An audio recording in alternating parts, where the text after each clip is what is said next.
এটি হলো বারুইপুরের ঐতিহ্য, বারুইপুরের সবথেকে পুরানো রথ। নমস্কার বন্ধুরা, সবাইকে স্বাগত জানিয়ে আজকের ভিডিওটি শুরু করলাম। এটা ছিল রথযাত্রার দিনের ভিডিও। রথ তখনও সাজানোর পর্ব চলছিল।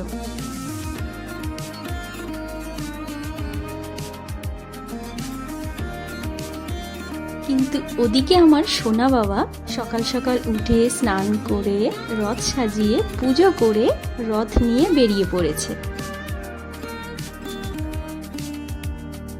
কি মিষ্টি লাগছে দেখুন।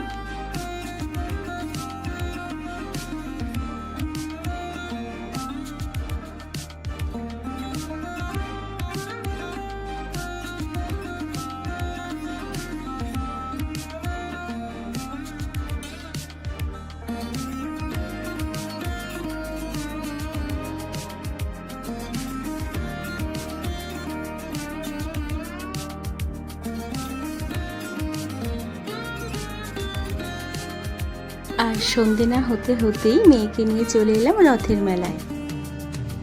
চলুন আমাদের বারুইপুরের রথের মেলা আপনাদেরকে ঘুরে দেখাই।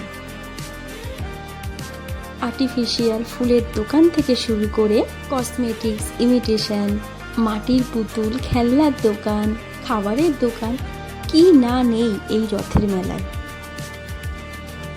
রথের মেলা মানে আমাদের কাছে এক বিশাল আবেগের জায়গা। রথযাত্রা বা রথদ্বিতীয়া আষাঢ় মাসে আয়োজিত অন্যতম প্রধান একটি উৎসব।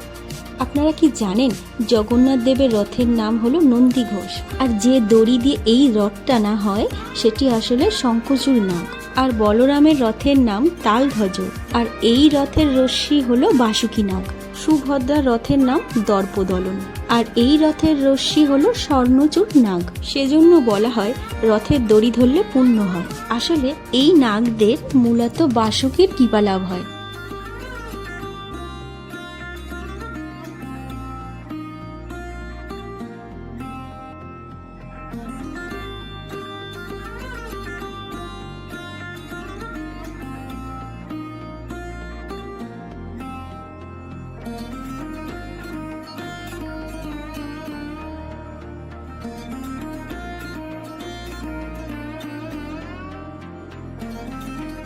রথের মেলায় যাব আর ফুচকা খাবো না, সেটা কি হয় বলুন? তবে যখনই ফুচকা খেতে যাই একটা কথা মাথায় আসে যে কোনো এক সময় 2 টাকার 5টা ফুচকা দিত, আর এখনকার কথা তো আর বললামই না। এখানে যদি কারোর জিভে জল চলে আসে তার জন্য আমি একদমই দায়ী নই।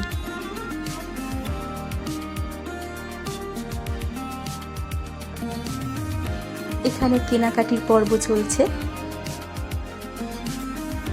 মেলা থেকে প্রায় বেরিয়েই যাচ্ছিলাম, তারপর হঠাৎ করে নজর পড়লো এই দোকানটির ওপর। কত কত টেরাকোটার জিনিস দেখুন। আমার মেয়ে তো এই দোকানেই আটকে গেছিল। কিন্তু দুঃখের বিষয়, এই প্রত্যেকটি জিনিসই ওজনে এতটাই ভারী ছিল যে বেশি কেনা পসিবল হচ্ছিল না। তবে সব থেকে বেশি পছন্দ হলো এই কপিধ্বজটি। কপিধ্বজ হলো অর্জুনের রথের নাম, যে রথে স্বয়ং শ্রীকৃষ্ণ বসে আছেন।